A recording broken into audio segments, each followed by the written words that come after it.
दिवेर के प्रलयंकारी युद्ध में महाराणा प्रताप के सामने मुगल सेना ने कर दिया था आत्मसमर्पण। हल्दी घाटी का युद्ध महाराणा प्रताप और मुगलों के बीच हुए कई युद्धों की शुरुआत भर था, लेकिन दिवेर के युद्ध के बारे में कम ही लोग जानते हैं। हल्दी घाटी के बाद महाराणा प्रताप और मुगलों के बीच हुए इस युद्ध को अंग्रेजों ने कहा था, ये है मैराथन ऑफ मेवाड़। हल्दी घाटी के बाद अक्टूबर 1582 में दिवेर का प्रलयंकारी महायुद्ध हुआ था। इतिहास में दर्ज है कि 18 जून 1576 में हुए हल्दी घाटी के युद्ध के बाद अकबर ने महाराणा को पकड़ने या मारने के लिए 1577 से 1582 के बीच कई अभियान चलाए, जिसमें करीब 1 लाख सैन्य बल भेजे गए थे।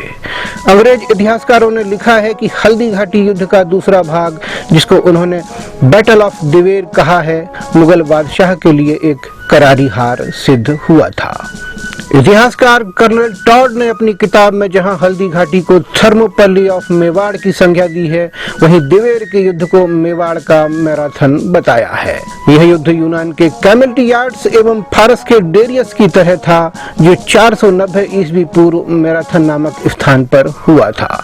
कर्नल टॉड ने महाराणा प्रताप और उनकी सेना के शौर्य, युद्ध कुशलता को स्पार्टा के योद्धाओं सा वीर बताते हुए लिखा है कि वे युद्ध भूमि में अपने से 4 गुना बड़ी सेना से भी नहीं डरते थे।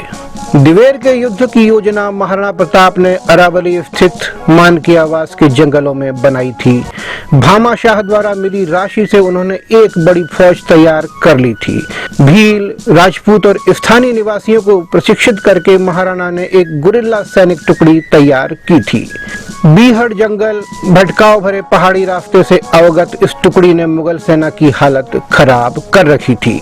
इस युद्ध में मुगल सेना की अगुवाई करने वाला अकबर का चाचा सुल्तान खां था। विजयादशमी का दिन था और महाराणा ने अपनी नई संगठित सेना को 2 हिस्सों में विभाजित कर युद्ध का बिगुल फूंक दिया।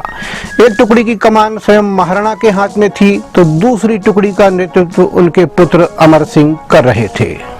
स्थानीय इतिहासकार बताते हैं कि महाराणा प्रताप की सेना ने राजकुमार अमर सिंह के नेतृत्व में दिवेर के शाही थाने पर हमला किया। कहते हैं कि इस भीषण युद्ध में प्रताप के पुत्र अमर सिंह ने मुगल सेनापति पर भाले का ऐसा वार किया कि भाला उसके शरीर और घोड़े को चीरता हुआ जमीन में जा धंसा और सेनापति मूर्ति की तरह एक जगह गड़ गया। उधर महाराणा प्रताप ने बहलोल खान के सिर पर इतनी ताकत से वार किया कि उसे घोड़े समेत 2 टुकड़ों में काट दिया। इस युद्ध के बाद यह कहावत बनी कि मेवाड़ के सैनिक सवार को एक ही वार में घोड़े समेत काट दिया करते हैं।